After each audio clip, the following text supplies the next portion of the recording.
Welcome to So I Married a Film Critic, a discussion between a professional film critic and lecturer and me, his wife of 20 years, who just likes to watch movies for fun. I'm your co-host, Julia. And Spare the Film Critic. Hello, everyone.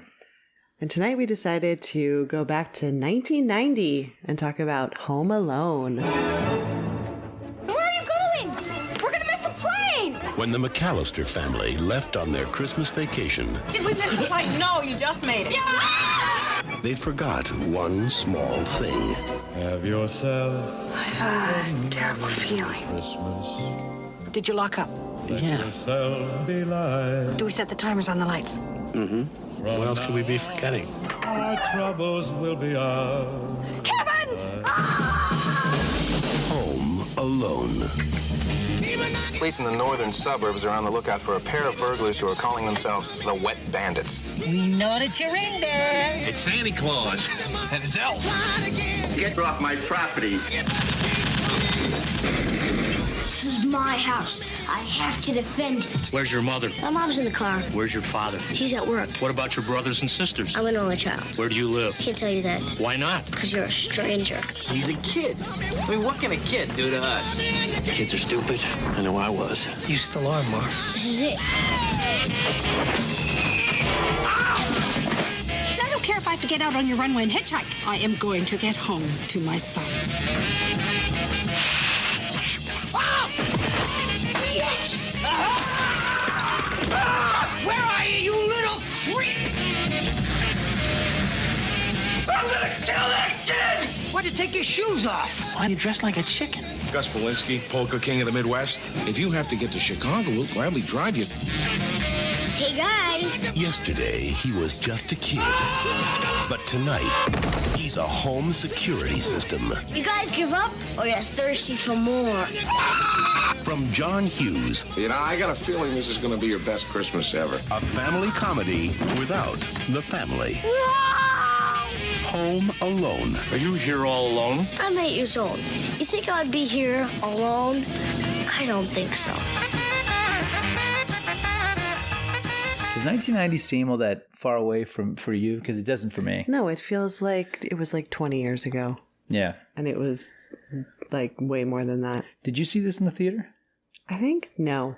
I was only did. 10. Okay, so. I was 13. Yeah, I definitely saw this in the theater. I'll talk about that when we get into it. But yeah, this is, we thought this is the finale of our trio of violent Christmas films because we talked about John Woo's Silent Night, which nobody saw. And then we talked, of course, about Die Hard, which everyone has seen. And now, arguably the most violent of them all, Chris Columbus's Home Alone. Mm-hmm. There's a lot of good action scenes in this This is film. a crazy violent movie. And by the way, connected to Die Hard because do you know who Macaulay Culkin's aunt is? Who? Bonnie Bedelia. Oh. Yeah. Yes, I did know that. Do you think they swap stories about who's in the more violent Christmas movie? No. And they both were in Christmas movies where one of the main characters gets his feet impaled with glass. So there you go. Oh, wow. Yeah, you're right. Mm-hmm. Man, it's just coming full circle. All right, well, let's get into it because there's a lot happening in this film. And I'm going to start at the very beginning with our creepy moon opening. And then it's like, dun Home Alone. Yeah, Macaulay Culkin gets top billing here, which is pretty amazing because he gets top billing over Joe Pesci. And Pesci made Goodfellas after this. The shooting of Home Alone came first, and then, of course, Goodfellas. But it's funny because Macaulay Culkin, at this point, his scene-stealing bit in Uncle Buck, that was it, really. Do you think this is why Joe Pesci is so cranky in this film? He's just like, Macaulay Culkin. Right. Maybe, yeah. He does not like. He'll be second billed to De Niro, yeah. But a small child, yeah. Maybe that was too much for Joe Pesci. Okay, well, we open in suburbia, obviously, a Chicago suburb. Because it's a John Hughes film. That's right. But there's Joe Pesci dressed as a cop inside of the McCallister house, trying to ask some adults some questions, and I'm like, I have questions for you. Who let you in? There are 15 of these monsters running around. I gotta say, as a kid, I found all this very enchanting. As an adult, nightmare. It fills me with anxiety watching this house out of control with these insufferable relatives. Yeah. I know. As a kid, I was like, this is so cool. Look at all these people. And no. Mm-mm. Well, you've had, like I've been because I haven't had this kind of a experience since I was very young, but when you and I got married, we've had many Christmases where it was a full house, but not like this. No. Where it was just chaos. Not where on top everybody of chaos. was sleeping. Everyone's yelling at each other. Yeah. By the way, everyone's rude. Super rude in this movie. Yeah. So rude. I mean, no, my parents never would have put up with that. Because I know it's John Hughes, so there's an element of satire. He loves making movies about just the stress of travel. You know, not just Planes, Trains, but also Christmas Vacation, National Lampoon's Vacation. You know, he makes movies about just how crazy we all become when we're moving en masse one place to another. We're trying to go on vacation. Yeah, but this is just. I mean, these are kind of mean people. Well, again, I want to know who let this cop in, Joe Pesci. Because in comparison, he's so adorable compared to everybody else in this house. They're all maniacs. He's like the nice, friendly police officer. My dad would have been like, do you have a warrant? What are you doing here? Well, not only that, I mean, honestly, if I saw a cop at my door, I'd assume like, oh gosh, is someone here did somebody make a phone call? Is there a warrant? Oh yeah, one of the kids just like dials 911 and hangs up. That totally would have happened on that night. Yeah. Yeah. And there's just Kevin, just played by Macaulay Culkin, you know, just being really annoying to his parents, like jumping on his mom's suitcase. And his parents are Catherine O'Hara and John Hurd. And in the opening scene, Kevin says to he's acting like a real punk to his mom. He's like, hang up the phone and make me, hang up the phone and make me, why don't you? He's a real smart mouth. Yeah, and he's 8 years old. He's a punk. Our 8-year-old said that to me. Oh my gosh.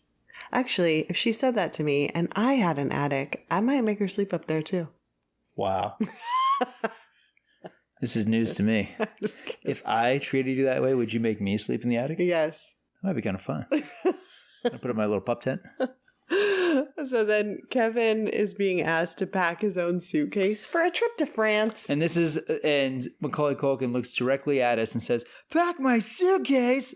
Ladies and gentlemen, let the mugging begin. Oh, yeah. He makes direct eye contact with the camera so many times in this movie. Clearly, Chris Columbus is like, it's that kind of movie. It's fine. Have fun, Mac. Just do it. It's fine. No one's going to see We're this. going to have to do so many more takes if I tell you This is going straight to video at best. This is not going to be some holiday classic that people watch every December. Well, I like how all the kids are like, just pack your own suitcase. And then all of the kids, his siblings, they totally treat him like crap, and they all say like the rudest stuff to him. Including, let's see, I wrote some of these down. Puke breath, idiot, jerk, cheek face. What's cheek face? I don't know. Is that like saying you have face? A lot of flesh on your face, cheek face? Is that like calling someone a butthead? I don't know. Flemwad, shut up. You suck, and I hope I never see any of you jerks again. This is all in the first 10 minutes of Home Alone. Yeah. I think the best insult that I always thought was funny was when his sister's like, you're what the French call l'incompétent. And you're like, okay, well, at least it's a sophisticated insult. She's practicing her French because she's got a trip coming up. Yeah, and like, let's talk about that for a second. So one of the brothers lives in France and he's paying for everybody to just fly to Paris for Christmas, to stay in his apartment. Mm-hmm. He's showing off. Well, I'm kind of like, he should just fly here. This is a huge house. No, the idea is that, like, you're the uncultured Chicago American. So it's like, let me show you like what the real world is like. Mm. I had my book. I was on Oprah. I've got all this money. So I'm going to fly all of you jerks out for Christmas. And you're going to see what what my life is like. Mm. Okay. Now, another thing I've been seeing a lot of people talking on the interwebs? Yes, on the internet about is the fact that the parents, Catherine O'Hara and John Hurd, are like 35 and they look so much older. But also they have 5 kids and look at this mansion they're living in. Mm-hmm. Do we even know what they do for a living? We don't. I don't think so. I don't even think in Home Alone 2 they address that. Yeah. I mean, crazy. 5 kids just living in a mansion. I mean, they're flying to Paris. I mean, they're... Well, I mean, John Hughes writes about working class and, Ferris Bueller, do we even know what Ferris's parents did? I mean, I assume they're all like lawyers and bureaucrats and yuppies and seriously. I don't think yuppie is an official job. No. It's the 80s. That's a job title. You put that on your CV. What do you do for a living? I'm a yuppie. I'm a successful yuppie. Yeah. Okay, well then Kevin just goes to like he's in the middle of the house on the second floor and he just starts jumping up and down saying, "I'm living alone." And Joe Pesci is just looking up at him like, "Oh my gosh, are there any parents in this house?" Because he asked all the kids, "Are your parents home?" "Yes." "Do they live here?" "No." And he's like, "Is it just like a fancy orphanage?" I love that Pesci is underplaying it and everybody else is so big here. It's kind of fun to watch, like, because Pesci could be really big, but he's like, okay. Him and John Hurt. I'm like the straight guy in this scene. Really downplaying. Oh, John Hurt is acting like he's in a total drama. Hurt is like, I'm not sacrificing my dignity for this holiday trifle. No. I got a Goldie Hawn thriller coming up, so I'm not gonna risk that Golden Globe nomination. No. Hamming it up for you guys. Yeah, you little cheese meisters. You all can like mug for the camera. I'm gonna play this like it's Beckett. All right, well, Kevin goes to Buzz's room and he says, "I wouldn't let you sleep in my room if you were growing on my..." Should I have just said it? Was that lame? I object to all the casual profanity in this movie that is shown on the Disney Channel every year. I mean, it's Hughes. He's depiction of like this kind of family. It's like he just doesn't hold back. I don't know. This has always been eye opening for me because even like as a kid growing up in Jersey, it's like we were just not quite this disrespectful to each other. Oh no, 24/7 all the time. I got in trouble for saying like that sucks. I got busted for doing that. Much less saying other things. Well, let's face it. Your youth was a lot more Full House than mine was. Yeah, but you know, like. You wouldn't have said that stuff to... My family was a little closer to the one in A Christmas Story growing up. So we had a little bit of a working class edge. Did you use fudge words? Not when the parents were around, although I did tell you the story of the time that I did use the fudge word at a Cub Scout gathering at my house. It was in the backyard. We're all a bunch of us Cub Scouts, and they decided to like have this big Cub Scout meeting at my house. So we're all in the backyard playing around. I trip and fall, and I blurt out the F word. And one of my fellow scouts says, "I'm telling your mom." Like, fine, go ahead. He's like, "Okay." So he runs off. I'm like, "No." So I watched the kid. I watched it happen in real time. He runs upstairs onto the deck, says it into my mom's face. She's like, "What? Barry, get up here." So I'm walking up to face my executioner, my mother, and I'm like, "What am I going to do to get out of this? Because this is bad. I said the F word." So I get up there. I'm like, "Okay, I got it. I got it." So mom's like, "Barry, did you say the F word?" I said, "Mom, it's okay. I only got as far as the C." And she proceeded to punish me just as gravely as if I had said all of the 4 letters in the F word. Oh, yeah. You only said 3 of the 4 letters. Yes. I mean, I feel like that was I feel like that's brilliant, but because I thought it was very clever to come up with, and what was I, like, I don't know, 9? I never would have come up with anything like that. I think I would have just started crying. I did it. I'm sorry. I thought I had an out. I thought I had a real shot of getting out of that, and I was very, very wrong. Yeah. Okay, well, this is when all the 3 boys are looking out the window. They see old man Marley and salting the sidewalks. Buzz tells us this is the South Bend Shovel Slayer of 1958, old man Marley. Yeah. And the movie quickly kind of dives into nightmare mode for a moment. I know. Like, totally scary. I like it. They say that he kills people with his shovel and then he puts them in the salt. And, you know, I gotta say, completely plausible. He's got a very sinister and impressive looking shovel. It's shiny. It's massive. Yeah. Yeah.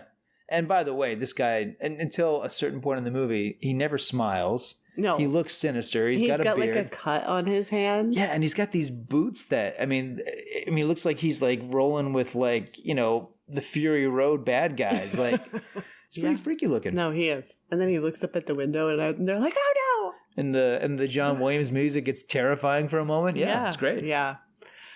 So then we see our reoccurring pizza delivery driver. Little Nero's Pizza, because maybe Little Caesar's Pizza is like, we don't want to, we don't know what this is. They should have. Oh man, they'd make you know, it's like when what was it? It was like M&M's. M&M's missed out on E.T. Yeah. So, it was Reese's Pieces. And, Reese's Pieces like went through the roof because of E.T. Yeah, I wonder if Little Caesar's like, no, we don't know what this is. So, no. But, this kid... Little Nero's, it delivers in 20 minutes or you don't pay. That's awful. That's why he drives like a maniac. And he hits their statue every time. And that statue apparently is indestructible. Well, it becomes a running gag. Metal. I don't even know. What is that statue? Do you know? No, it's just like what rich people have in their yards. I don't know. All right. So the delivery guy, he brings the pizzas. He gets paid. And then, finally, our cop guy gets answers. And he's like, it's Christmas time. Lots of robberies. Because the dad completely just tells him, we're going out of town. We have automatic timers on our lights, locks for our doors. What else can we do? Like, okay, he's just trusting this rent-a-cop. We don't know he's a rent-a-cop. He looks like the real deal. Yeah, but nobody asked him for, like, his badge number or anything. Well, who has time when everybody's, like, getting into Little Nero's pizza? Okay, well, now we're eating pizza, and this is where, like... No, somebody ate all the cheese pizza and Kevin's like, where's my cheese pizza? And Buzz is the worst brother of all time and like makes himself throw up because he says he ate it all. Mm-hmm. And so Kevin freaks out, pushes him, chaos ensues. And then this part when Uncle Frank says, look what you did, you little jerk. When I was a child and I watched that, oh man, that was a deep cut. It's very gasp inducing. Yeah. It is.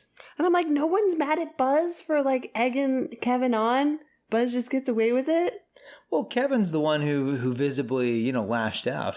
I know, but he was provoked. It's, and by the way, it's some foreshadowing because it turns out Kevin McCallister has a real violent mean streak that we see progress over the course of Home Alone. You do? Of course. But in the movie, he's setting up death traps. Yes. This is a violent little brat. Absolutely. So Kevin has to go to the attic for punishment and sleep up there. And they're like, all right, fine. We won't make you sleep with your cousin because he wets the bed. So he's up there by himself. And this whole like conversation he has with his mom where he's like, I don't want to see any of you for the rest of my whole life. And he makes a wish that his family disappears. The look on Catherine O'Hara's face is just... Yeah, I like the way she's playing this. I do. Yeah. O'Hara is... consistently wonderful. She's always been wonderful. And SCTV on. Yeah, there's something grounded about the way she's playing this. I love this exchange between the two of them. I know. She's like, I hope you don't mean that. And of course, Kevin's just like, I do. Bye. You get the sense that she has a real special relationship with her son that the father doesn't. You really do. Maybe it's just a lack of warmth or interest from John Hurd, but you really get the sense like, okay, like there's so many kids in this house. There's so many responsibilities, so many things that are being juggled. Maybe, because he's the youngest one, she took, it's like all the other kids, really close with the dad or whatever. And, Kevin was like, okay, like he's the little mama's boy. Aren't most sons little mama's boys? Not necessarily. I just think it's... We're not all like Norman Bates, you realize, okay? I'm close with my mom, but, come on. Okay, so everybody goes to bed. We have a storm. Oh my gosh. A windstorm. A freaky windstorm. A scary Santa Claus close-up. Who is answering this kid's wish? Is it God or Satan Claus? It's really weird because like this movie, it does pause to take a second to suggest something mystical is happening. Yeah, and it's just like, it's wind. There's no rain, there's no snow. And then, so anyways... You expect like Mary Poppins to like show up. Yeah. But the branches break and knock out the power. And everyone sleeps in. There's no way. Okay, I'm calling BS on this because the mom looks at her clock and it's 8:00 right when, the airport van comes to pick them up. And you're telling me nobody got up in the middle of the night? No, they're all stoned on Nero's pizza. They're totally loaded with carbs and starch. Oh yeah, I get it. Kids don't sleep in though. There's so many kids. You never slept in as a kid? I would. Not like the night before a trip. You're too excited. No, I'd always have that feeling of like, Barry, time to get up. I'm like, No, that was always me. Like when I have to catch like, a red eye or like an early flight. So that's to this day. That's when the parents are like, we slept in. And then cue the music. Yeah. Yeah, the crazy music.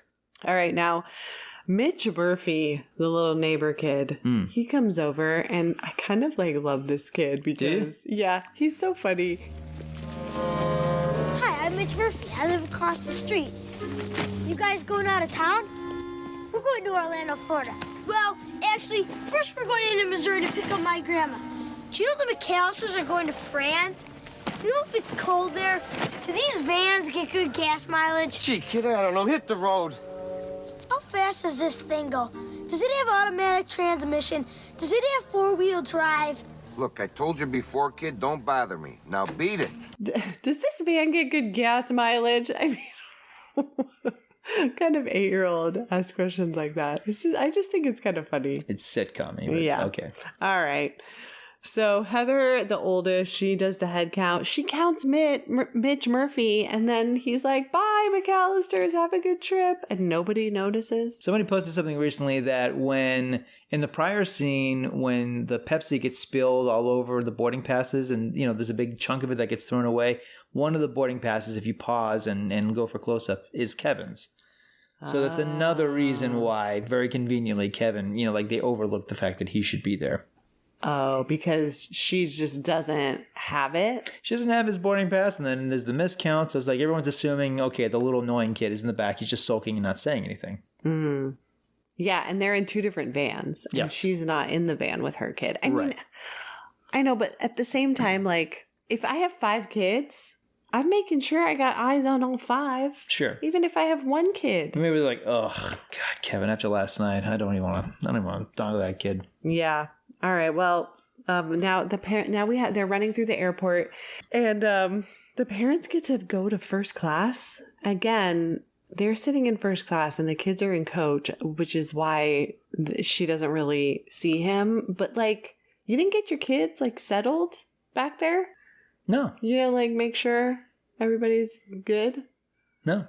No. No. Like, hey, man, we're paying first class tickets. Okay, we're gonna let the stewardess take care of them. Wow. I mean, that's the other thing. Like, they don't even go there and like, okay, everybody good, all right. I mean, let's talk about how awful they are once they get to Paris. I mean, these are ugly Americans. Okay. We'll get into that, but like, we're not quite there yet. But yeah. These people are awful. McCallisters are awful. So then Kevin wakes up and he's just so confused, like, where is everybody? And he's just like hanging out. He sees that the cars are still there, and then he gets really excited. Yeah, it's very Looney Tunes movie. I like that. I like the little thought bubbles that, I like all that stuff. Well, okay, we keep cutting back between the plane and the house, and, again, Uncle Frank, worst person alive. Awful. Just like stealing the silverware off the plane.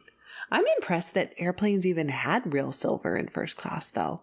Maybe because they only give you plasticware now. Mm-hmm. If you're lucky. Yeah. Yeah. You might not even get, you might get a spork, but definitely not a knife. I've received a wooden spork. Oh, you did? Yeah, biodegradable wooden spork. Yes. Mm-hmm. Interesting. Yeah. So Frank is terrible. Yeah. We all know that. Kevin, again, still searching the house. He's like, I made my family disappear. And then I love that he goes to Buzz's room and just like searches through all his stuff. Well, that's definitely part of the fantasy, having total, access to everyone's room when no one's around. Yeah. I mean, so I've heard. Oh, do you think you would do this? I've done it all the time. You kidding? My whole life. Yes. But when he sees Buzz's girlfriend's photo, and he's like, Buzz, your girlfriend. Woof. That's really a guy. Yeah. Director Chris Columbus said that they didn't have the heart to like have a picture of some, quote unquote ugly girl. So they found a guy, put a wig on him, took a picture, and it's in the movie. Which I think is great. And then Kevin does target practice with the BB gun, and then he sits down and watches Angels with Filthy Souls. This is weird. I don't know why the McCallisters have this. I understand why they have the original Miracle on 34th Street, which Kevin watches, and it's funny. Oh, actually, the family watched it because, and then John Hughes wrote the remake in 1994. But Angels with Filthy Souls, it's not a horror film, but a black and white film noir. It's like a knockoff Cagney movie. It's a little too hoity-toity sophisticated for the... I mean, I think the McCallisters would have like a VHS copy of like Top Gun and the Care Bears movie and the Goonies. They would definitely have the Goonies. But I don't buy it that they have this. Yeah. Yeah. Well, I think they just like to use it for the future scenes. Well, it later becomes a part of the plot. And by the way, it's so wonderfully lurid. I would love to see this as an entire film. I seriously would. I know. I was actually thinking that. Oh, yeah. Yeah. And of course, that in the sequel, it's Angels with Even Filthier Souls because everything gets a sequel. Oh, that's funny. So we're back on the plane, and I'm still like, these parents haven't gone back to Coach at all. I love that John Hurd is seen reading Nobody's Angel by Thomas McGew, and I love it. Hurd just keeps it classy. It's like, just hang in there, Hurd. You got an Oscar coming up, man. It's going to be okay. You're going to get past this. Went to the Stella Adler School of Acting. Okay, but none of the other kids have noticed Kevin's not there? They don't know, don't care, self-involved. Yeah. I mean, and this is before, like, iPads and cell phones and stuff. Yeah. So what are they doing? Jumping up and down on the seats. They're like that little boy in Hook. They're like bouncing a baseball off of the window. Oh, yeah. man. Yeah, they're just insufferable. See, this makes these parents even worse. They're making other... They got their feet up against the back of the seat. They're kicking. Oh, my God. Yeah. They're those kids. No. All right, so then the mom is like, there's something I forgot. And the dad's like, we forgot to close the garage doors. That's it. She's like, no, that's not it. And then she's like, Kevin! Yep. Right into the camera. Yeah. Again. Oh, yeah, she does do it. Right. Does she look in the camera? Yes, directly into the camera. Wow. This movie. It's a sitcom. All right, now we meet the Wet Bandits. Marvin, played by Daniel Stern, and Harry, played by Sergio Pesci. Yes. I knighted him. Oh, you knighted him. Yep. Yeah, it's a done deal. So they're sitting out there in their van in their OK Plumbing and Heating, which I think is an in-joke because Pesci had just done Lethal Weapon 2 where most of his lines were, okay. So I think that might be what that is. But I have a theory that these guys probably try to make a go at being plumbers before they decided, let's just do this Wet Bandits thing because we're terrible at plumbing and everything else. How do you think they met? Excellent question. Like, how did this happen? Do you think they grew up together? I think they were like the idiots in the back of the schoolroom that cheated off each other's tests and they both fail. Yeah. Maybe they were like foster kids together. Oh, wow. And they just decided like, wow, we really got screwed by the system. So we're just going to like go out on our own. Do you think maybe Marv was the kid that got bullied and Harry like stood up for him and then later regretted it? It's like, this kid will not leave me alone now. He just follows me around wherever I go. This tall, lanky, curly-haired kid following me around. Maybe. Yeah. So this is Daniel Stern, who at this point had a steady gig doing the voiceover for the Wonder Years. He had played a few dads and a couple of character roles. What does he do? What's the voiceover? He's Fred Savage. Oh. He's the voice of the Wonder Years, yeah. Oh, I didn't know that. Yeah. Yeah, and he also played Fred Savage's dad in the movie Little Monsters. We'll definitely have to cover that for a future episode. Daniel Stern, I mean, he's very prolific character actor, and then this movie happens, and it's a whole other thing. Everybody got shot into the stratosphere after this, and Pesci, of course. I mean, it's insane that he's in this movie and Goodfellas in the same year. This guy had like a crazy successful year. After, he had been in, Scorsese's film and also Sergio Leone's movie. So he was getting cast as gangsters. He was in Michael Jackson's Smooth Criminal video. And then, of course, Lethal Weapon. But like Pesci had kind of been, just a really interesting character actor. But yeah, after 1990, I mean, he was a household name. Well, so they're sitting in their OK plumbing van. And Harry's like, all right, all these houses have automatic timers on their lights. And he like knows when they're going to go off. And I'm just like, no, I don't think that this would be happening. Why? Yeah, I don't think he was like, and now, and like would just know without having it. I mean, no. He's not that smart. You don't think Harry is? No. You don't think that after maybe the 6th time of getting fired from one of their plumbing gigs, and Marv is just like in the back of the truck, like crying, and Harry's in the front seat just going, Russia, Fresher, Fresher, Fresher, which he does every night. He notices like, hey, look at this. The lights? Yeah, sure. Maybe he's just sitting watching the lights. Like, isn't this interesting how they're all like on a loop? Oh, well, maybe. But we see Kevin inside watching The Grinch, and because the wet bandits are like, that's the one. That's the silver tuna at the McCallister house. And they go to break in, and Kevin turns on a light and scares them off. But now they're just confused. Like, what's going on? They're easily confused. Yeah. So we're back with the family. They're at the airport calling everyone they know. And the ugly Americans. Just like taking people's payphones. Oh, awful. Insufferable. I mean, okay, let's give the mom a little bit. She left her 8-year-old at home. Yeah, she's feeling terrible. Yeah, and Catherine O'Hara is playing it very level-headed, but like the McCallisters as a group, I mean, they're the kind of tourists that go to France and they've got their little like, how to speak French booklets open. They're going, something. Does anybody speak English? Like they're those types of awful, ugly Americans. So Kevin, he goes outside because he's like, I'm not afraid anymore. And then he sees old man Marley and just like yells in his face. It's like old man Marley, like he got caught in mid-kill. Yeah. Yeah.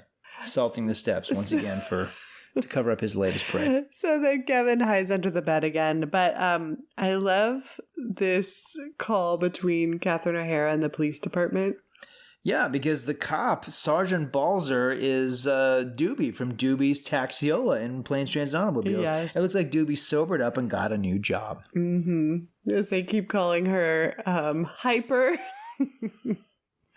So he's like eating a donut, and the donut just like falls on the phone, and he just leaves it there.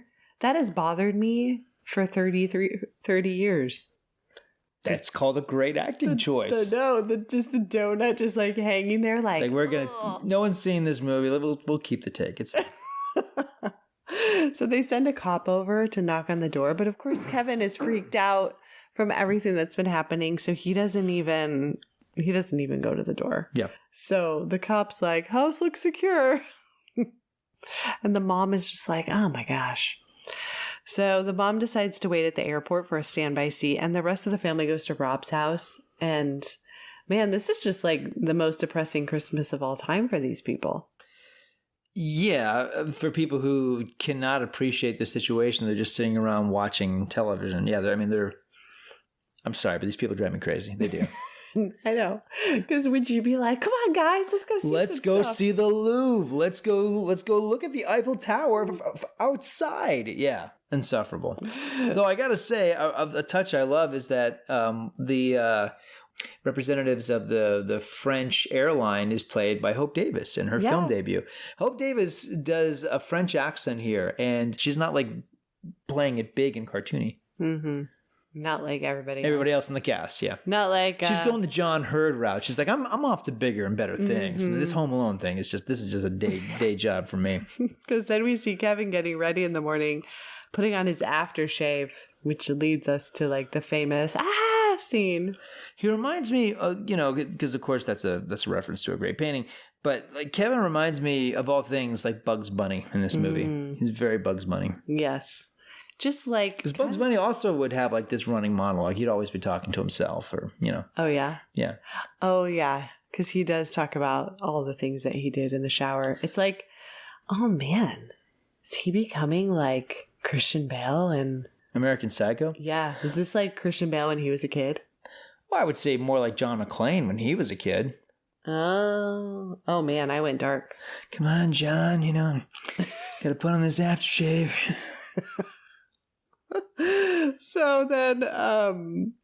Kevin climbs Buzz's shelves to get his money, and this is where his tarantula escapes. But he does get Buzz's life savings. He's like, all right, Buzz's life savings. I like that the tarantula becomes a supporting character in this story, a genuine, third or fourth character. I know, I do love that. It's actually kind of a cute tarantula. Have you ever seen a tarantula in real life? Mm-hmm. Yeah, I've never touched one, but I've seen them pretty close. Yeah. I was at a zoo once, and they asked me if I wanted to hold them. I'm like, no, I'll watch. I saw one in the wild. Wow. In Kansas. Wow. On the street, like driving on this dirt road. It was so massive that, I mean, from far away, I was like, is that a tarantula crossing the road? And it was.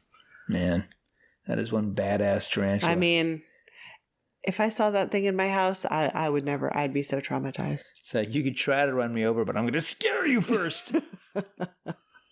All right, then I never noticed this before, but then the wet bandits are at the Murphy house stealing all their stuff.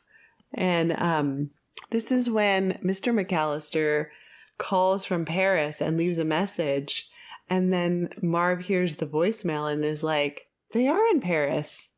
So it's like, what are the odds that he hears this voicemail? You never noticed this before? No, I didn't notice that before. Huh. Yeah.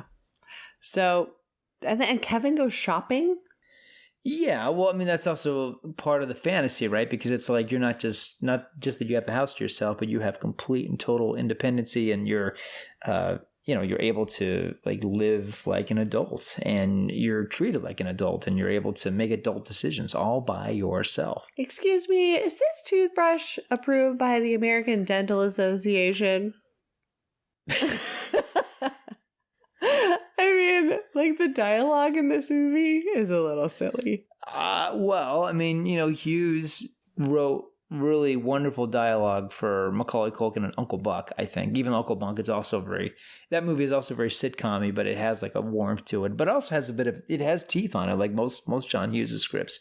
So some of the stuff that Macaulay Culkin is doing in this movie, it's very sitcom ready. And some of it's, like sometimes Culkin can be pretty enchanting in this movie, I think. Yeah. Even though, sometimes oftentimes you could kind of see like, okay, this is a child actor giving a child performance. But at times, if you're able to accept the character on his own Bugs Bunny terms, it works for me even now. Like looking at it, it's like, this is not Henry Thomas and E.T., but it's also not that kind of a movie either. I mean, this is there's an element of fantasy like this here. This is more of a fantasy than E.T. Yes, I agree. I think E.T. is a lot more hardcore reality than this. Yeah. So old man Marley shows up at the store and just like slaps down like a bloody hand on the counter and scares Kevin so much that he shoplifts the toothbrush. Yeah, Jimmy, stop that boy! And a really stupid chase scene ensues. I know. Where it's like... It's dumb. The movie does not need this scene. A cop trying to chase him, and then he's like sliding through an ice skating rink. I mean... the movie does not Jimmy need probably this. could have caught him on his own. The ending gives us more than enough slapstick. We don't need this. We don't. Yeah. I mean, the camera goes like through some kids, like ice skaters' legs. And from that perspective, and then Kevin's like, whoa, talk about Bugs Bunny. Mm-hmm. Yep. Yeah. So Marv leaves the water on at the Murphy house, and I love that he gets in the van and he's laughing, and Harry's like, what are you laughing about? And he's like, nothing. He's like, no, tell me. And he's like, you did it again. You did it again, didn't you? And he's like, yeah, it's our calling card. He's like, yeah, that's a sick thing to do. As if stealing from everybody and taking all of their, valuables isn't a sick thing to do. No, it's flooding their house. But again, I think Marv is the sick one. Yeah, but I think this is something they talked about. It's like, man, how cool would that be? Like, every house, not only do you steal their stereo and all their valuables, but then the house is just flooded. Everything is soaking wet. Right. Yeah. And so they're like going down the driveway and they almost hit Kevin. And so Harry's like, Sandy don't visit funeral homes, little buddy. Oh, great line from Daniel Stern. Yeah. Oh, Marv says that. Yeah, Marv says it. Yeah, which I love that. So Kevin starts walking away and they follow him. And they're like, hey, isn't that the kid from the Silver Tuna House?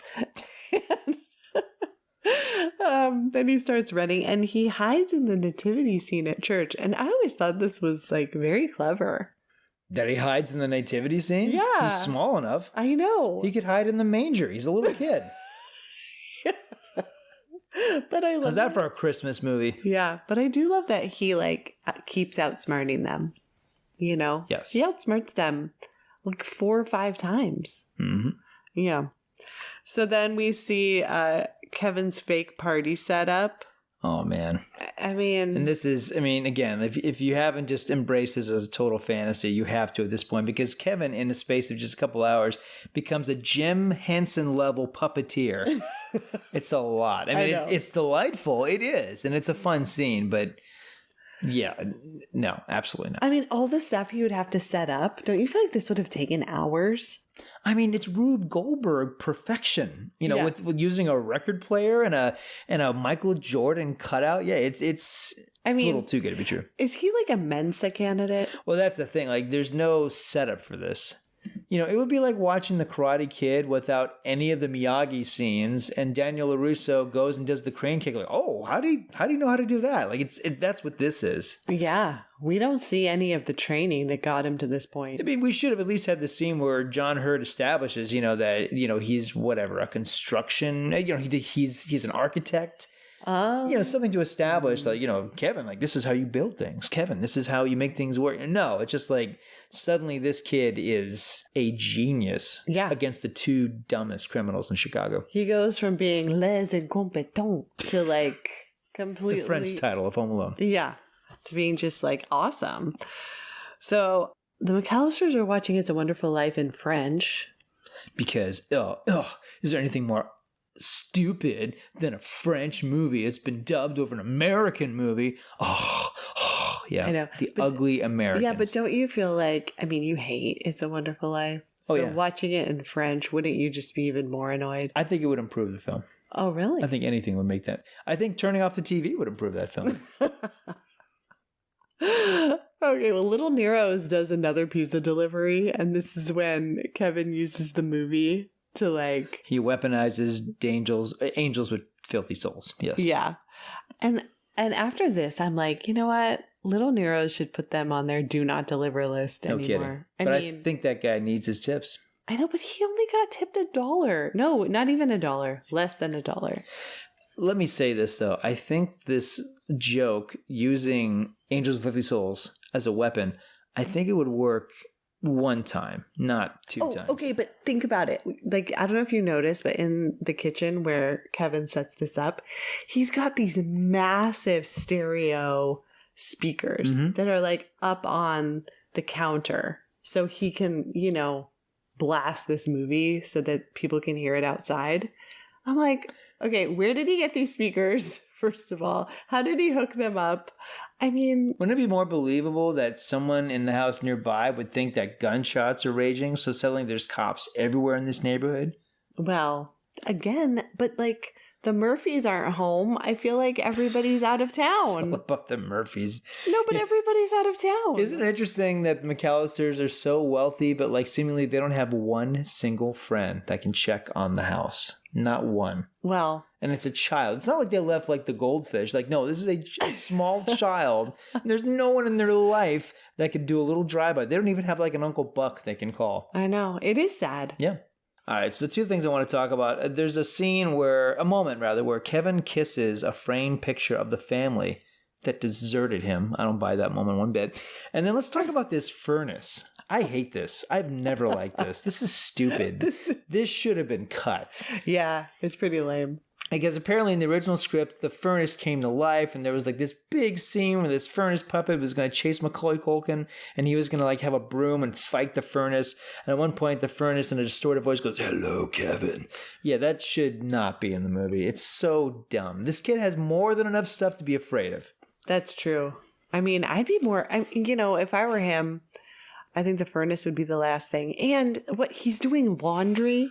I mean, it's been one day. By the way, there's no payoff with this VHS gag because, like, has nobody seen Angels with Filthy Souls in this world? Apparently, this is a famous gangster movie that the McCallisters even own a copy of. Like, no one recognizes it? Babe, if you're going to deliver pizza to someone's house and then all of a sudden someone's like, keep the change, you filthy animal. But what about the Wet Bandits? Because remember one point like Harry's like, snakes? Like, there should be some kind of payoff. I don't think it's that popular. There's no way it's that popular. Of course it's popular, Jules. There's a sequel. They did 2 of these movies, so of course it's popular. Well, maybe it's new and not everyone's seen it. New? It's in black and white. It's 1990. Unless you're Steven Soderbergh, you don't make black and white movies. Okay.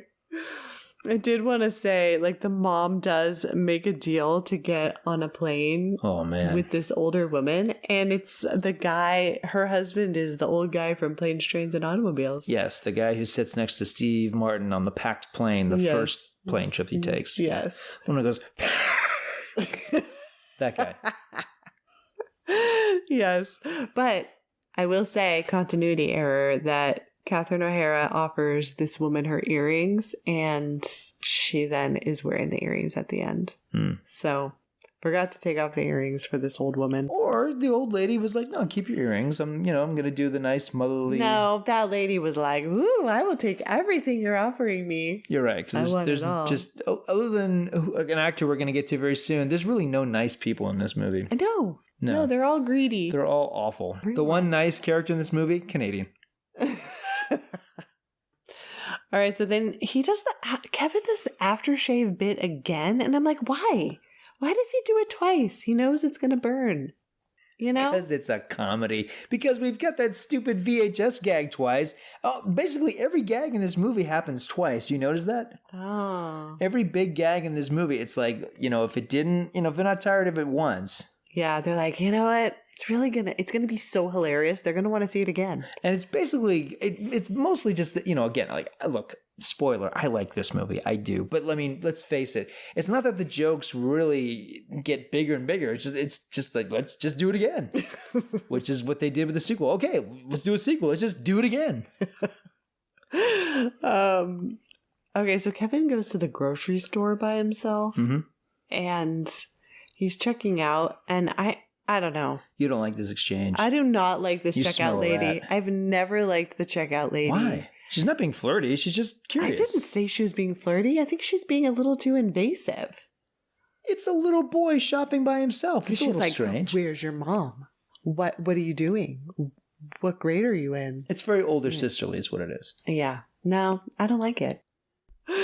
Okay, so Marv is going to go check on the house because he's like, Harry's like, just go check on it and see if, anybody's there.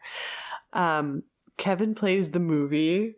And again, how did he set up these huge surround sound speakers? I don't know. But he sets off firecrackers inside the kitchen. Which is a little more plausible than I think just pounding the soundtrack, but okay. Yeah. But it's like, he makes so many messes. It's like, is he really cleaning all this stuff up? Because it looks like he does. He's pretty sanitary, this kid, I must say. When he first finds out he's alone, he is not sanitary. I mean, he makes an ice cream sundae with like 10 scoops of ice cream. Yeah, but then he probably, washes it carefully and puts the dish back where it belongs. I feel like he has something to prove here. It's like, when and if my awful family returns, I'm going to show them that I can be a grown-up. Mm-hmm. So I think there's something in it for him. So you're going to set off firecrackers in the house? Yeah, and sled down the stairs. Yeah, But when you get that out of your system, that's when you're like, okay, I got to I got a full house home improvement this thing so I can make nice with the parents. Yeah, all right. Well, this is when now the mom is in Scranton, Pennsylvania at the airport, and John Candy shows up. Look, John Candy literally walks into the movie. I love how it's his back and he turns around, he walks into frame. And I remember even like being in the theater like, aw, because he was only on the early posters. Like there's a teaser poster for the movie where his little face bubble was there, but like they really downplayed that when the movie finally opened. So it was such a nice so nice to see him. And man, he gives this movie a warm hug because like there's nothing cynical about his character at all. This movie is like, it's a lot like John Hughes's Christmas Vacation. It's sarcastic and hostile, and there's none of that from what John Candy is doing here. Yeah. I adore him in this movie. I mean, the polka king of the Midwest. That's awesome. He's spitting off all these polka names like, AKA, remember Kiss Me Polka? I'm like, oh man. Like I love that he comes up not only with these fake polka titles, but it has like an alternate title. Like, God, Candy was a genius. I miss him so much. Now, was all of that ad-libbed? Yeah, apparently everything he did was ad-libbed. There was nothing scripted. Apparently he just like, he and Catherine O'Hara, who had a past in SCTV, they're just riffing like crazy. And he apparently shot all of his scenes in like one, I think it was like 24, 48 hour block. It was just like, we got Candy, so like, let's just shoot the heck out of it. Yeah. I love that, Catherine O'Hara is like, yeah, I'll go with you guys. And they climb into the back of a U-Haul. Is this even legal? Can they just like ride like that? I wonder if U-Haul after this movie said, yes, we know, we've seen Home Alone. It is still not our policy. Yeah, we understand that's how, yes, we've seen the film. We adore it. We love that. Yes, that's how, that's how we got the McCallister family together, but no. Yeah. Are you part of a polka band? Oh, you're not? Yeah, sorry. Only polka bands can do that. Yeah. Yep. All right, so we have Kevin outside cutting down a Christmas tree. The wet bandits see him, and they're like, we're coming back at 9 o'clock. Well, Pesci's got the line. He's like, he's home alone. Yeah. Yeah. They gave Pesci the line. And he's like, and kids, they're scared of the dark. I love that. All right, well, Kevin decides to go see Santa. And Santa's just like in the, at his car. He's got a parking ticket. He's smoking. And Kevin is just like, I know you're not the real Santa, but I know you work for him. He's like, I don't want anything. I just want my family back. And it's kind of a sweet moment. Did you hate it? It's all right. I don't think the movie needs this scene. Yeah, the people scene where he gives him a Tic Tac, it's okay. It's all right. Yeah, he gives him a Tic Tac. It's dead weight. The movie does not need this scene. I know, but it's another, it tells us that Kevin's had a change of heart, though. I mean, I've always loved it when John Hughes does working class, but I mean, this movie it's about the rich and entitled, and I almost feel like this is like a different kind of John Hughes movie. Okay. I don't think it belongs in this movie. Okay. Well, I liked it. Okay. Okay, so Kevin goes to church, and he hears the choir, which they do like some really pretty songs. And then old man Marley sits with him. And we finally get to hear his story that he's not a murderer. There's a lot of rumors going around about me, but none of them are true. And I'm like, so he knows everyone thinks that he is that he's like killing people with his shovel, and he's just like, that's fine. Just don't believe those rumors. This is the best scene in the movie. It is. On the other hand, if I was the South Bend Shovel Slayer, this is exactly the story I'd tell some snooping kid. Exactly. You would tell him, oh, there he is. I'm gonna tell him that I didn't murder that lady this afternoon who's missing with my shoveler and my saltings. I'm gonna tell him that kids they tell stories about me, but they're not true. No. I'm just a nice lonely old man who misses his granddaughter. That's all. Yeah, that he said some things to his son, and now they don't talk, and now he doesn't get to see his family. And the second Macaulay Culkin leaves the church, he's like, "Oh, I'm glad he didn't see the blood on my fingers." Oh man, I'm gonna use some salt to get rid of that. Oh man, you know what I like to do is I like to salt my victims. Oh, the screams, but it smells like a pretzel. Oh my gosh, gross. Yes. Been doing this since 1958. Oh yes, that's me, the South Bend Shovel Slayer. I know, but it's a sweet conversation. Yeah, no, it's the best scene in the movie. It is. Culkin is charming in this scene. I like this scene a lot. It's surprising because you think, oh, okay, it's going to be another chase scene or whatever. But no, it's like It's really charming. It's contrived, but at the same time, it's, you know, it's sweet. And it's also, again, it's like, it's Kevin's becoming an adult because he's providing very practical advice to a guy who, like him, is very stubborn about how he feels about his family. Yeah. And he's like, you should call your son. And Marley's like, I'll think about it. Hughes captures... After my next murder. Yeah. After I'm done with my shoveling, if you know what I mean. That's what I call my madness. I call it my shoveling. No, Hughes captures something here, and this, I don't know if you've noticed this, and you know, and you know how I am on planes and, you know, and buses and things, so you know this about me. But like, Hughes captures a true human quality. Sometimes we tell everything to strangers. Yes, that's true. I meet people on planes all the time. I'm in the bus station or whatever it is.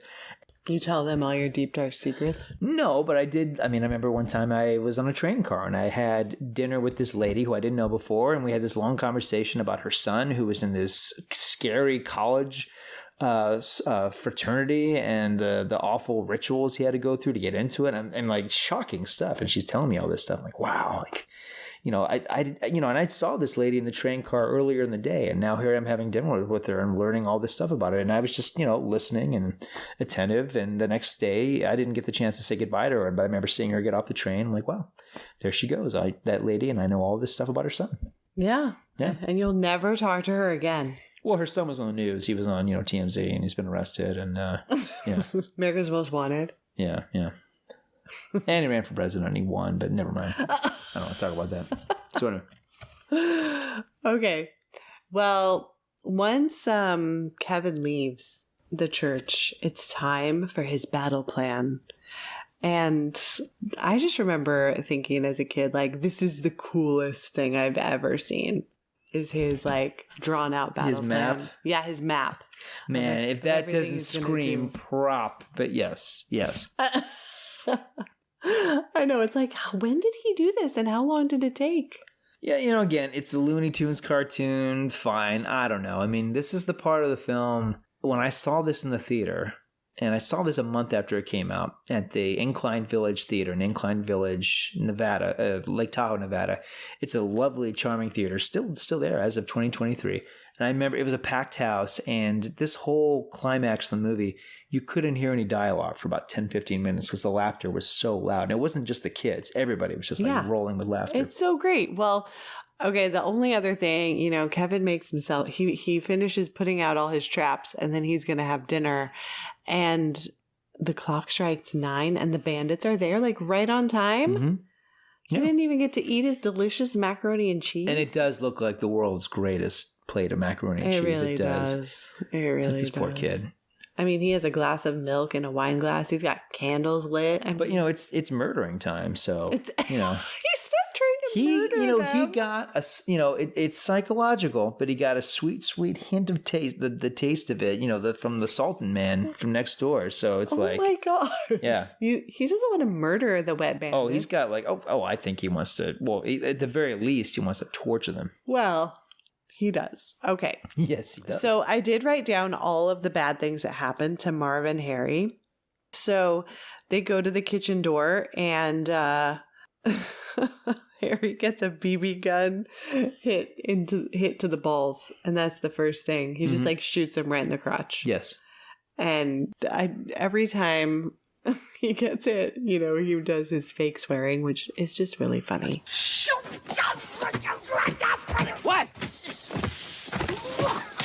What? What? What happened? Get that little... And then Marv puts his head into... Because he's Marv. The doggy door. He's so dumb. So dumb. And gets a BB right into the forehead. Mm-hmm. And so that's when they're like, all right, I'm going to go around the front. You go in the basement. We're going to get this kid. So Harry, he slips on the ice stairs. And Marv slips down the basement ice stairs. And when he goes into the basement, okay, this is not the only one, but like when the iron comes down and hits him in the face, like, why doesn't he just have a concussion? Why is it like, I don't think he would have been, maybe he would have been burned a little, but I mean, knocked out is more likely. Well, I mean, I would have given up after I'd step on the nail. Which is the next one. Yeah, which is like, I gotta say, again, pretty violent for a PG movie. You hear it going into his flesh. It's so grisly. And it's funny because, the more violent the gags, the bigger the laughter. Well, I mean, the wet bandits are terrible. So Marv gets the iron to the face. Are they this terrible? Yes. Harry goes and puts his hand on the front doorknob and gets an M emblazoned into his hand. Yeah, it's very Raiders of the Lost Ark. Yeah. And then Marv goes on the tar stairs and gets the nail right into his foot. Yeah. Yeah. I do think that is one of the worst ones. I'd say that is. I mean, not only that, he steps on the Christmas ornaments early too. Yes. Hold on. So he McClanes it.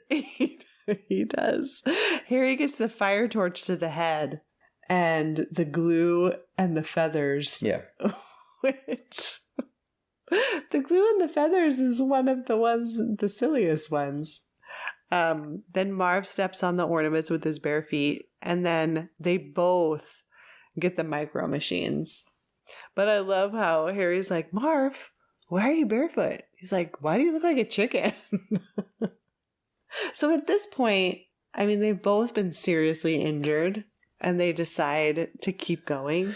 They're just moving forward out of pure anger at Kevin. Sure. I mean, it's established that there is one moment later on where Pesci's like, wait.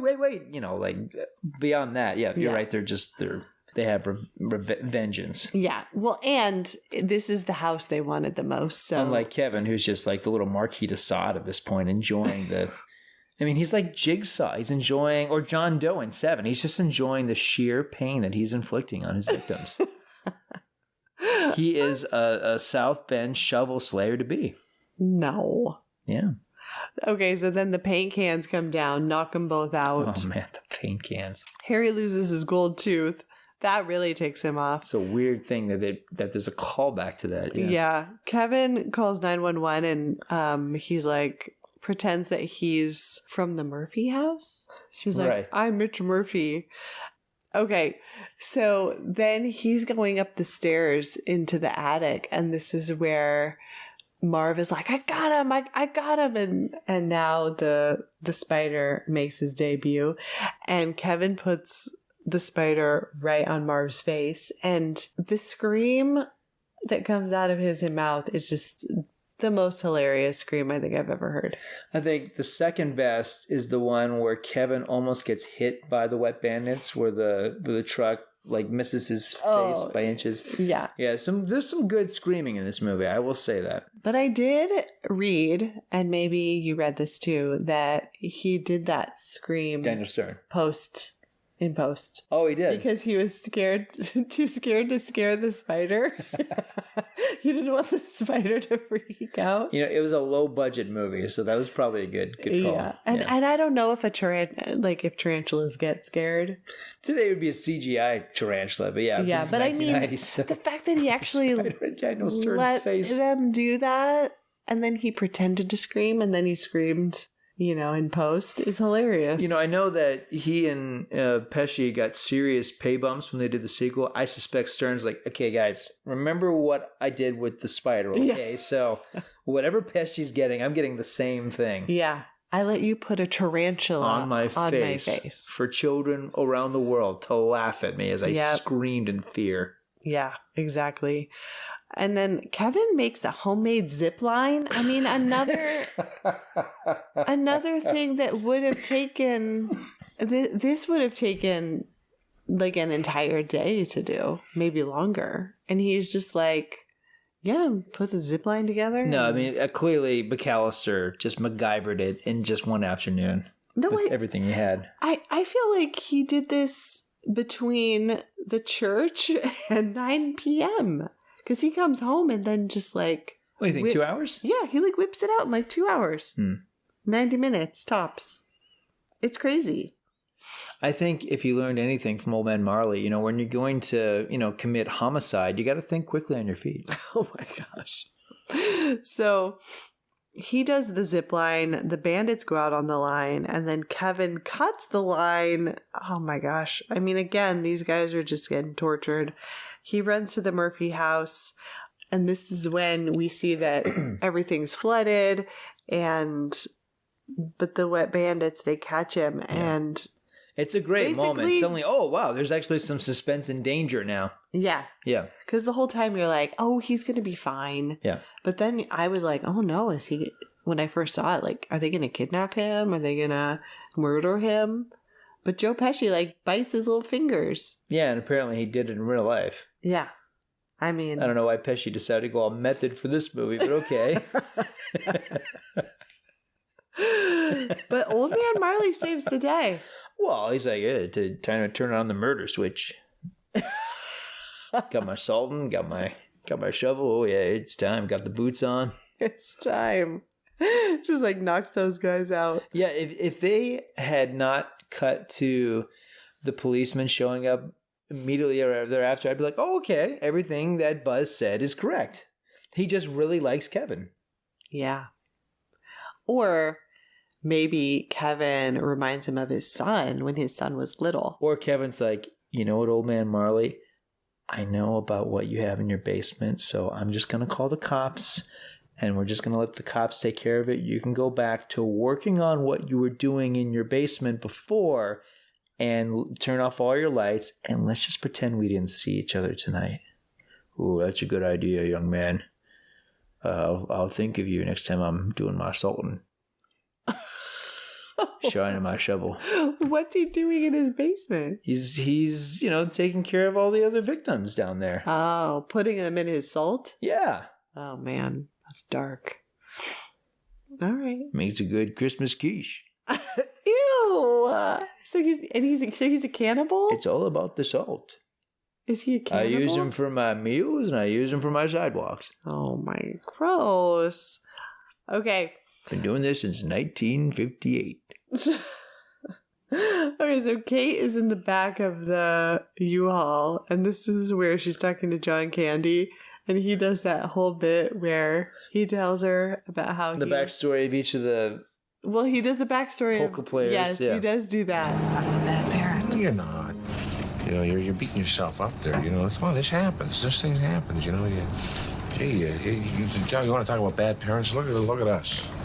I mean, we're on the road 48, 49 weeks out of the year. We hardly see our families. Joe over there, gosh, he forgets his kids' names half the time.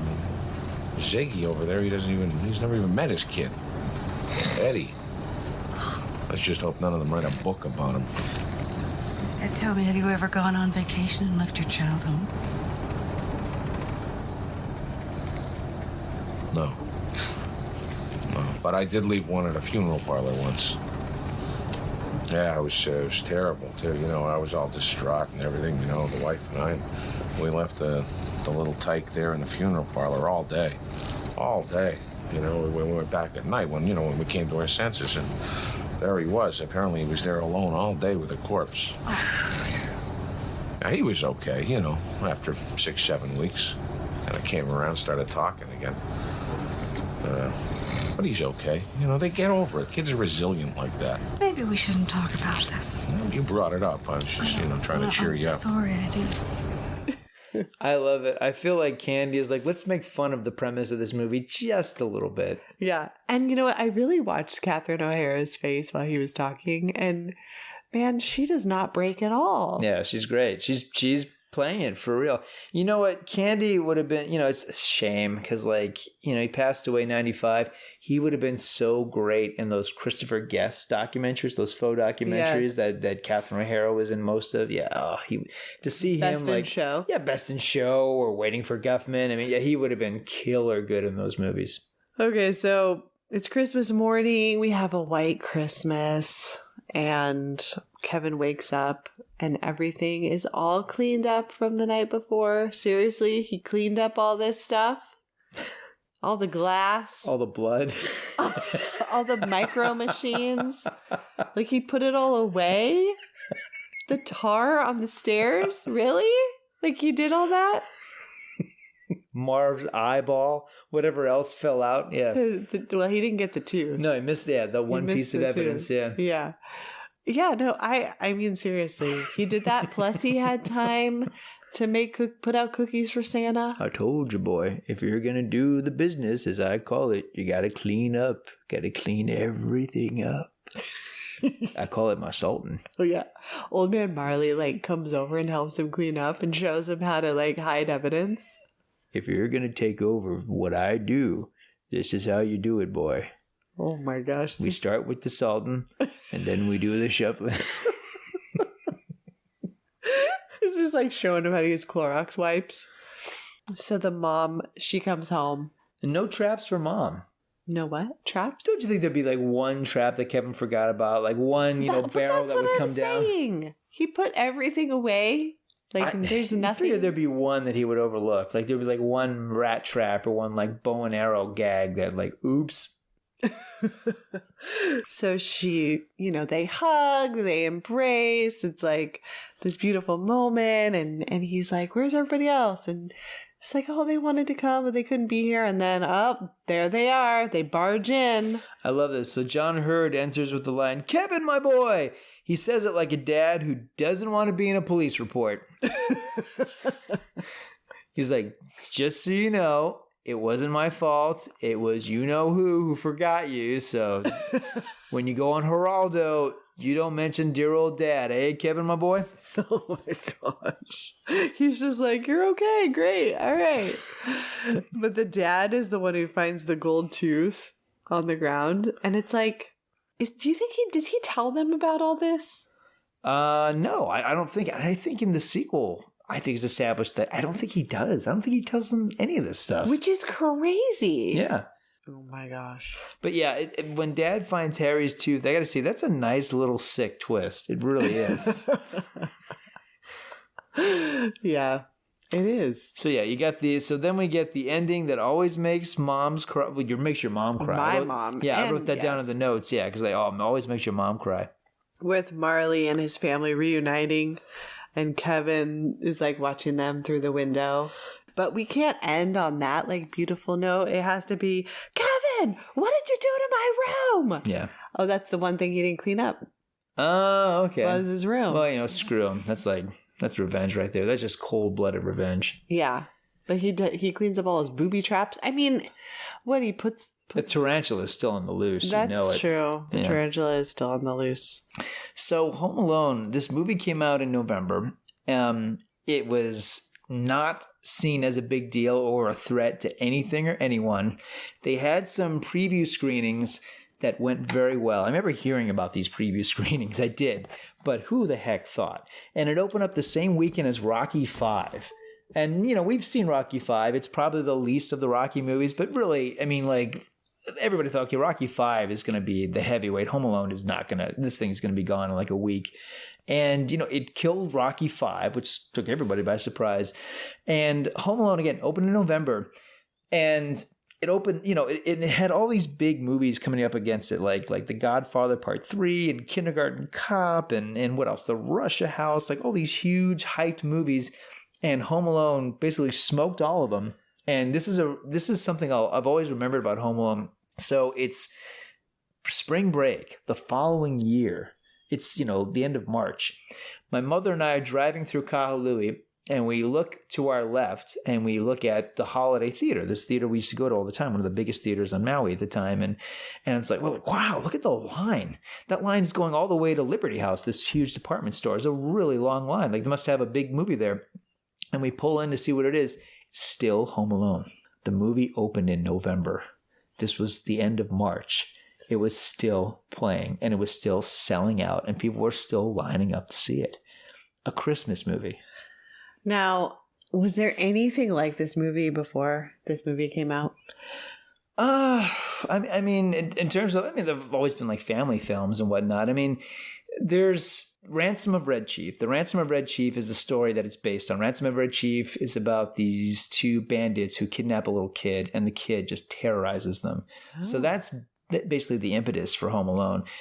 Unfortunately, what happened is John Hughes made so much crazy Home Alone money that everything he did after this was basically a variation on Home Alone. Even Home Alone 2. Well, not just Home Alone 2 and Home Alone 3, which he also wrote. He also wrote Dennis the Menace, which is very Home Alone. He also wrote Baby's Day Out, which is Home Alone. The ending of his remake of 101 Dalmatians is Home Alone. There's a bit of holiday slapstick in his Miracle on 34th Street. Yeah, I mean, he basically just like coasted on Home Alone stuff until he passed away, unfortunately. The last movie he was going to do was this romantic comedy with Julia Roberts called The Chambermaid. And what happened was Roberts backed out, he backed out, and then his script had the title changed. It was heavily rewritten, and it became Made in Manhattan with Jennifer Lopez. That was supposed to be a Julia Roberts vehicle about a maid who meets and falls in love with. It was very much like Pretty Woman in a Building. Yeah. Yeah. Wow. So yeah, I don't know. I mean, it's kind of charming that he became. A lot of people would say that John Hughes was like the voice of '80s teenagers in some ways, very specific demographic of '80s teenagers, but nevertheless. And then, after Home Alone, it's like he became the author of a lot of kids' favorite movies. Mm-hmm. I don't like any of the Home Alone sequels. No. Do you? No. I've never liked Home Alone. Home Alone 2 is my least favorite. I actually think Home Alone 3 is a little bit better because at least it's different. But Home Alone 2, I have a friend, my dear friend Mike Mitchell, author, friend. Mike is a fan of Home Alone 2. And I know a lot of, Home Alone 2 made money. People saw it. It was popular. But I can't stand movies, for one thing, that waste Tim Curry. And I know that just angers me. It's like, this movie's a waste of a good Tim Curry. And then, the Donald Trump cameo was annoying back then. The bird lady is such a terrible idea, an atrocious idea. And, just making the slapstick bigger and even more violent, it felt really tiresome. Yeah. Yeah, I can't stand Home Alone 2. I really can't. For me, it's a 1-star movie. I do not like that film. What do you give this one? 3. Oh. I like Home Alone. Yeah. Yeah. I do too. I would say 3 as well. 3, it's 3.5. Yeah, it's pricklier than I remember, and it's charming, and the best stuff in it is really engaging. Yeah. Yeah. I the fact that the family is so terrible at the beginning though kind of makes you like happy when his wish comes true. Okay, so would you change anything about the ending? Ending's great. I would get rid of that stupid furnace. Yeah. Yeah, I mean, what Pesci and Stern are doing in this movie is really special. It's not just that one is tall, one is not. They're very different kind of actors, and it's amazing to see how funny and how good their chemistry is. Yeah, I don't think the movie would work without them. Yeah, I agree. I think, a lot of the actors have really wonderful moments here. Like most John Hughes produced films or directed films, the cast it's picked from the best of the best. But yeah, I like this movie a lot. I do. It always pulls me in. A lot of it has to do with the John Williams music, which was also Oscar nominated. I love the score. It's enchanting in a way that sometimes the movie itself isn't. I don't know. I think the movie I know the movie works because I was too old for it. I was 13 years old. But even the first time I saw it, I thought, the scene of the two of them in the church is really something special. Mm-hmm. And it's not my favorite Macaulay Culkin movie. That would be The Good Son. Oh, where he is a serial killer? Yeah, The Good Son is like the real sequel to Home Alone. It's like, this is what happens when, your neighbor is a serial killer and Kevin got rid of everyone in his family. So he's forced to live with his aunt and uncle. Everything's going well until Elijah Wood shows up and screws it all up for them. Hmm. Yeah. The true sequel to Home Alone, The Good Son. Oh my gosh. Well, I know we picked a real obscure title to end our Christmas season on, but yeah, I think most people have very strong feelings about this movie one way or the other. But yeah, I still think the movie holds up. For all the things about this movie I object to, I feel like there's genuine charm to it, and it's still really funny. Yeah. Yeah. Same. And the John Candy stuff always just delights me. Yeah. I like the Wet Bandits and I like John Candy the most. Likewise. Yeah. They totally make it for me. And John Hurd, hey, he hung in there, and he managed to get out of the Home Alone-averse, but Yes. Yeah. Well, his dignity intact. You need some people in comedies to play the straight guy, And boy, do they get a guy like, serious. I'm not cracking a smile for this movie. No. All right, well, I think that concludes our discussion of Home Alone.